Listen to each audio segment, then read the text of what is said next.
चंद्रयान 3 14 जुलाई 2023 दोपहर के 2:35 पर लॉन्च किया गया था तो दुनिया की निगाहें इस मिशन पर टिकी हुई थी।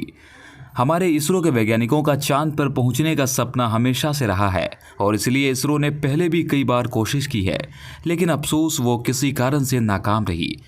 जो मिशन चंद्रयान 2 के साथ हुआ, ये परेशानी चंद्रयान 3 के साथ ना हो जाए, इसके लिए इसरो साइंटिस्ट ने काफ़ी जी तोड़ मेहनत के बाद चंद्रयान 3 डिज़ाइन किया है।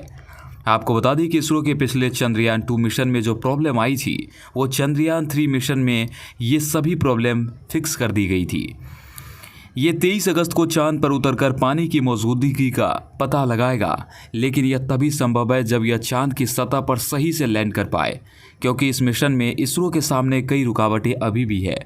यह रुकावट क्या है और क्या इसरो इसे पार कर पाएगा, आइए जानते हैं आज की इस धमाकेदार वीडियो में।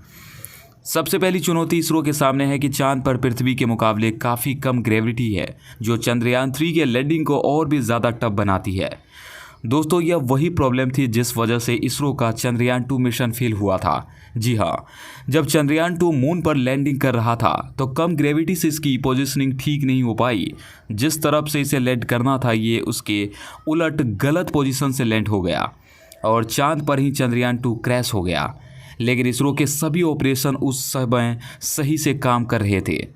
चंद्रयान 2 की अगर उस समय पोजीशनिंग ठीक होती तो शायद इसरो आज इतिहास रच चुका होता। दूसरी परेशानी है चांद का एटमॉस्फेयर। हम सभी जानते हैं कि पृथ्वी से चांद की दूरी 3,84,400 किलोमीटर है और अगर चंद्रयान 3 3,84,400 किलोमीटर का सफ़र पार करके चांद पर लैंड होता है तो यहाँ इसे चांद के रेतीले एटमॉस्फेयर का सामना करना पड़ेगा, जिसे लूनर डस्ट कहा जाता है। जब अपोलो मिशन को अमेरिका ने लॉन्च किया था, तब चांद पर लैंड करते वक्त अमेरिकी एस्ट्रोनॉट को चंद्रमा की सतह पर उतरते ही वहाँ की उड़ती रेत से सामना हुआ था। ये आंधी चांद पर कई किलोमीटर दूर तक फैला हुआ था कि ये एक जगह था और स्पेस साइंटिस्ट का अंदाज़ा है कि चांद पर ये आंधी इतने स्ट्रॉन्ग हो सकते हैं कि इससे 30 किलोमीटर तक कुछ भी नहीं देखा जा सकता। ये धूल इसके रोवर के सोलर पैनल और इसके कम्युनिकेशन सिस्टम को भी ख़राब कर सकती है।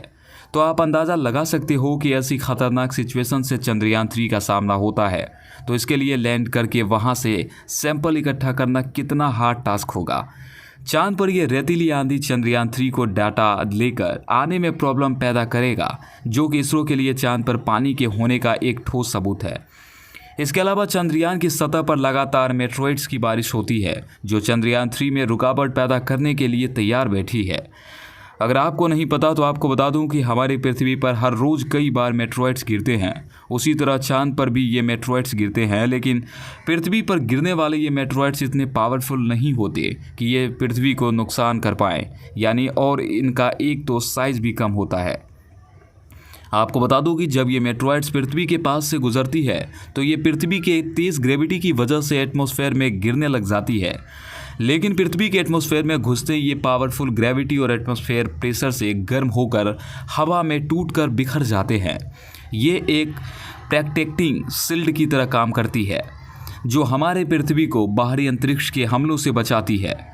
लेकिन चांद पर तो पृथ्वी के मुकाबले कई गुना बड़े मेट्रोइड्स की बारिश होती है और ना ही इसकी इतनी पावरफुल ग्रेविटी है और ना ही स्ट्रॉन्ग ग्रेविटेशनल फील्ड, जिससे ये खुद को मेट्रोइड्स के हमले से बचा पाएँ।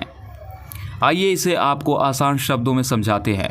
देखो, चांद पर एटमॉस्फेयर न होने की वजह से जब मेट्रोइड्स यहाँ गिरता है तो इसमें एयर रेजिस्टेंस और ग्रेविटी के कम होने की वजह से इसकी स्पीड धीमी होती है।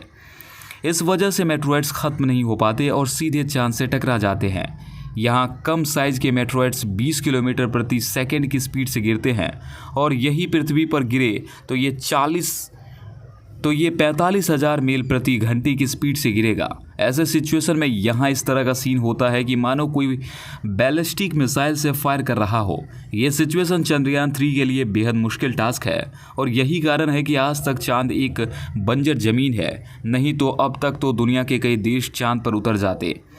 और अगर कोई मेट्रोइड्स 72 किलोमीटर प्रति घंटे की स्पीड से चांद पर गिरेगा तो इसकी स्पीड पृथ्वी पर 1,60,000 मील प्रति घंटे की होगी।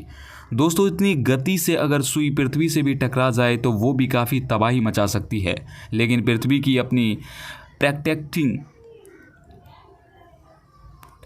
लेकिन पृथ्वी की अपनी प्रोटेक्टिंग शील्ड की वजह से ये नहीं हो पाता।